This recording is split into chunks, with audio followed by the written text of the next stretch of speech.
What's up mga boss, mayong udto. So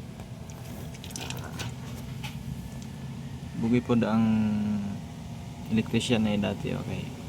Bali ay canvas high, canvas low niya iputol. So bali kilay na lang yang nabilin.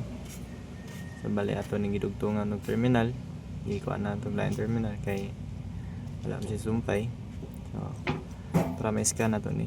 So shout out ko sa repair ani sa ano siya nga unit, DE64W. So shout out ko sa electrical ani.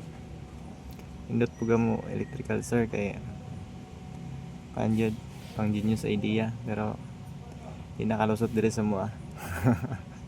So thank you mga boss, ug mo ni update sa Suzuki E60 DE64W nga katong OBD nga di ma-scan.